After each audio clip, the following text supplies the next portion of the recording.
Today, we're going to cook an excellent, high quality pork goulash. Hi there, let's get straight to the cooking. Most people agree that the best goulash is made from beef, but you can make a perfect version using pork too. Today, I'll show you how.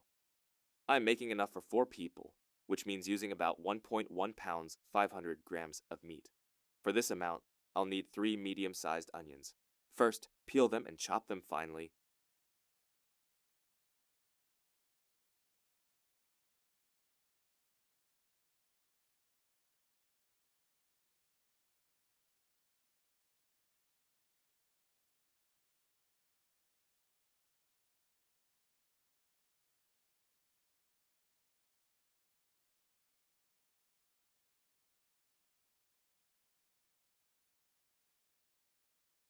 Perfect, the onions are ready.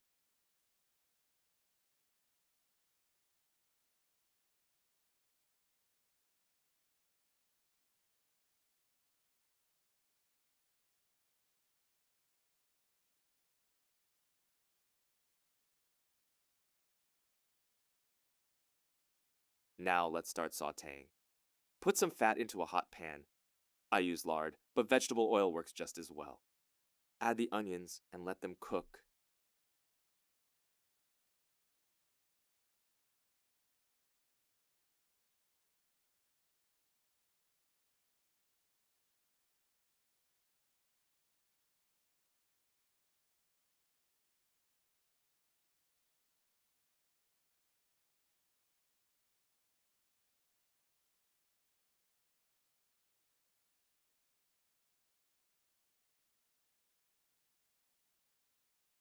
While they're sauteing, I'll prep the garlic.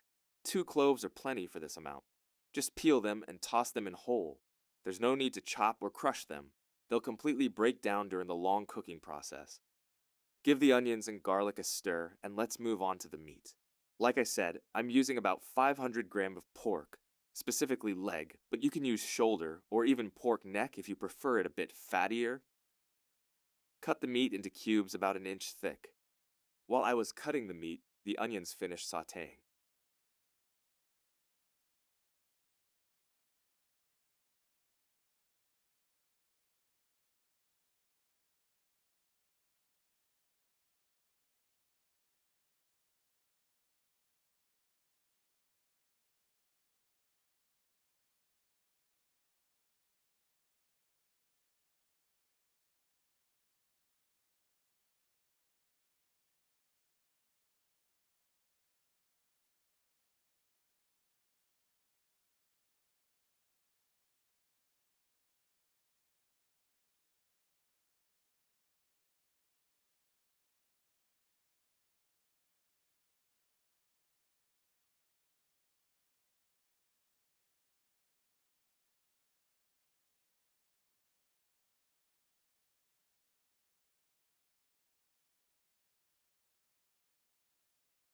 This golden color is absolutely ideal.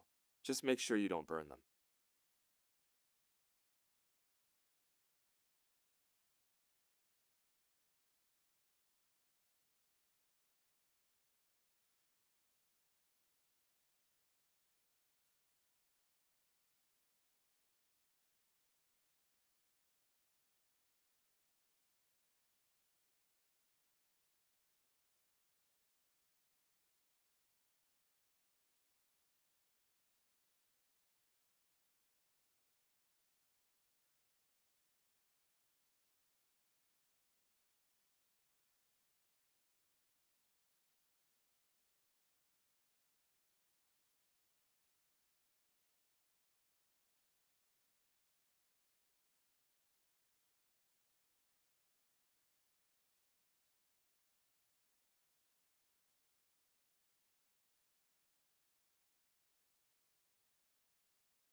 Now add the meat.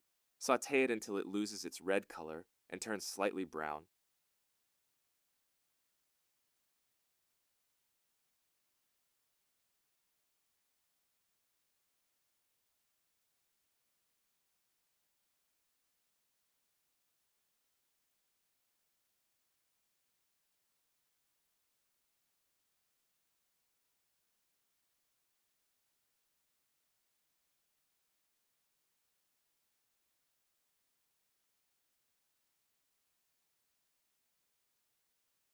At that point, I add just a tiny bit of broth, about 2 tablespoons. If you don't have broth, use water. It won't ruin anything because the pork will release its own juices and flavor anyway, but broth just adds that little extra something. Once the liquid reduces and evaporates, it's time for the spices. I add about half a teaspoon of marjoram, 10 peppercorns, a third of a teaspoon of caraway seeds, and about half a teaspoon of salt. Add another 2 tablespoons of broth and let it reduce again. I keep adding small amounts of liquid and letting it cook down because it helps the onions dissolve completely. When the onions break down properly, they naturally thicken the sauce, so you don't have to use as much flour or bread later. Now, if you feel like something is missing, you're right, the red paprika. I always add it near the end. For this amount, I use 1 tablespoon. Saute the paprika briefly and add 2 more tablespoons of broth to deglaze the pan one last time. Once that's reduced, I pour in the rest of the broth. I'm using about a pint, 500 milliliters today.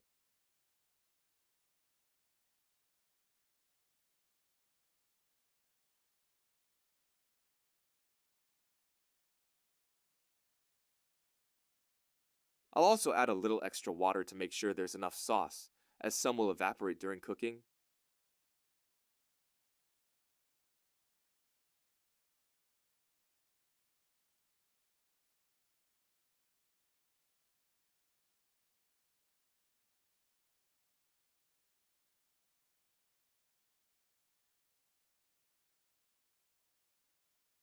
Cover the pot with a lid and let it simmer until the meat is tender. Depending on the cut of meat, this usually takes about an hour to an hour and 20 minutes. Keep checking it. You want the meat to be nice and soft. After about 30 minutes, I usually need to add a bit more water.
Once the meat is tender, we can thicken the goulash. You can use flour or bread, but lately I've really been liking breadcrumbs. For this batch, I use about 2 to 3 tablespoons of plain breadcrumbs. After adding them, let the goulash simmer for another 20 minutes. I'll give it a quick taste. It needs a little more salt, so I'll add that now and let it cook for just a few more minutes. Finito! Game over! Lights out and stove off. Time to serve. Of course, goulash is always best the next day, but I can never wait that long. It goes great with potato dumplings or bread dumplings, but it's also perfect with fresh bread. And if you're having it with bread, you've got to have a beer with it too. Enjoy your meal, and I'll see you next time.